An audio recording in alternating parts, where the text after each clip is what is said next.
So I've done overviews for buying 318s before, but recently the questions come up.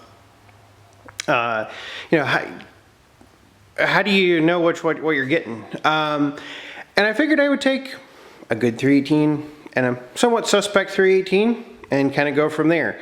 What, in my personal opinion, as of spring 2018, I personally would probably value the machine sitting there in the back at, you know, $500, and I would value the machine sitting here in the front at $1,500 or so.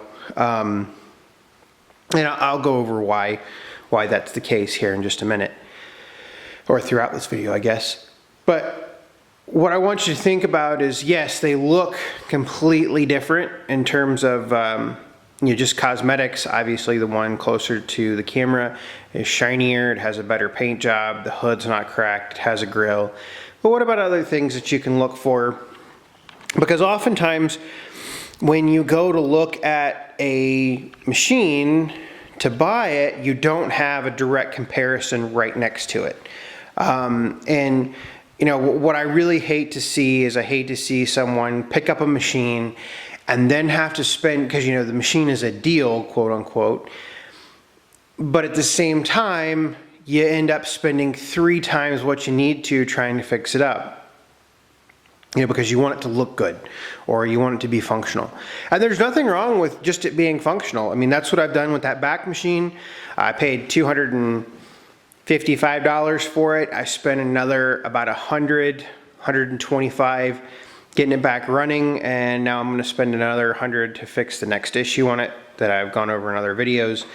But anyway, some of the things that you need to look for, because they add up really quick. So front tires, the machine, the $1,500 machine, obviously, honestly, I will say that machine closest to the camera is worth more than $1,500 to me, so no, it's not for sale. But the machine closest to the camera has good V61 tires. The second machine, the $500 one, it needs new front tires. Yes, you can go to a farm store and probably spend 50, 60 bucks getting new tires. What about rear tires? Rear tires are okay. They could probably be replaced. But remember, replacing rear tires, if you're going to put ags or something like that on there, you're going to spend $200 or more putting tires like that on it.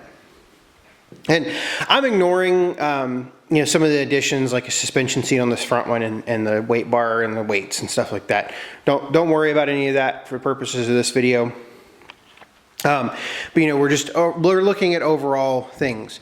A new hood on the back one, you're going to spend probably $100 by the time you ship a new hood to you, and then you're going to probably need new decals for it, if possible. Those are another $40. You know, a new seat if you want a seat that looks really good, you know, you're going to spend another $95 if you want a John Deere brand seat. So you see how these costs are adding up. So all of a sudden, our $500 machine, we spent $50 in front tires, so now it's $550. We've spent $200 in rear tires, putting ags on it or something like that. So now we're at $750. Okay, we're getting closer. We spend $50 on a seat, so now we're at $800. We spend $100 on a hood, now we're at $900. We still have to do all the fluid changes, which you have to do. We're going to call the fluid changes a wash, because we do the same to either machine. Then what about when we come around to the rear? And like I said, ignore the 3-point stuff like that. But when we come around to the rear, we see that there are no taillights in this machine. Not that taillights are incredibly important, but at the same time, if you want it to look good, you're going to go spend probably 60, 70 bucks putting a set of headlights in there. So now we're at almost $1,000. We're at $1,000, and we haven't even touched mechanical stuff yet. So what about mechanical stuff? Well, I can tell you that for this machine right here, we have a dust cap missing on the front wheel right there. So if the dust cap is missing, we're going to assume that there's some dirt and debris that has gotten in that tire and that bearing.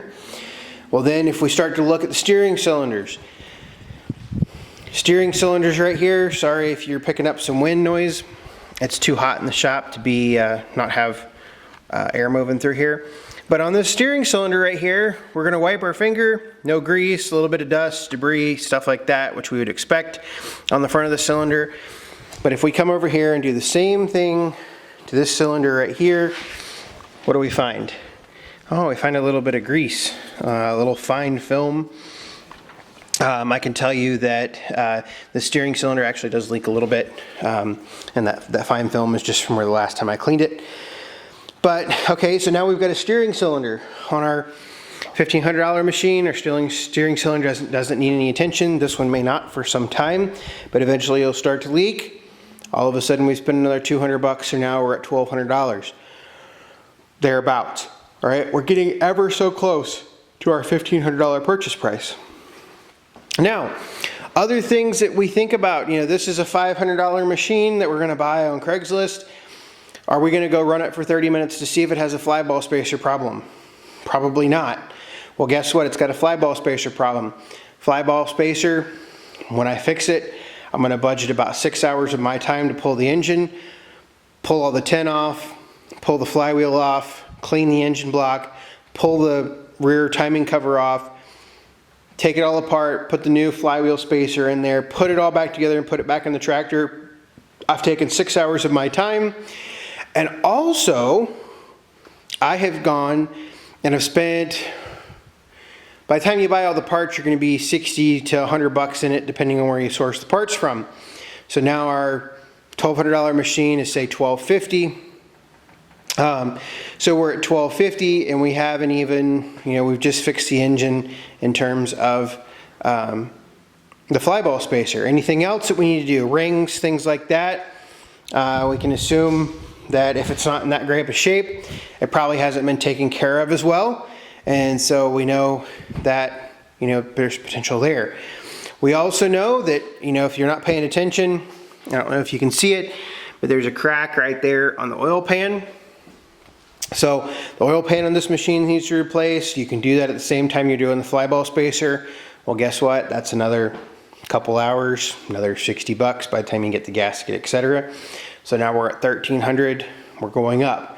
So you see how a $500 machine can become a $1,300 machine if you want it to look good. Now, obviously, this machine is perfectly, as I've said, is perfectly functional. I'm not necessarily saying that it's not functional, but a more expensive machine has its perks. This machine right here, it needs nothing. I can say that because I've owned it since 2012. I have absolutely no problem getting on either one of these machines and driving them, but obviously one looks better, one takes a lot less effort to drive. Okay, this one right here, the hydrostatic mechanism is nice and tight. It sits in there, moves up and down, really nice and tight. Really like it, works well. This one over here, to start the machine, you have to push it in because the neutral safety is not right. It kind of jerky, moving front and back, so there's lots of different things there that can happen. So just something to keep in mind when you're shopping for a 318, or 322, 332. Sometimes what seems to be a deal is not necessarily a deal. Just because something's on sale doesn't mean necessarily someone hasn't jacked the price up to put it on sale. And, I can double the price and then mark 50% off and you get the same price, right? So just something to consider when you go and you're buying tractors. Pay attention. The devil's always in the details. So hopefully this was helpful for somebody shopping, and thanks for watching.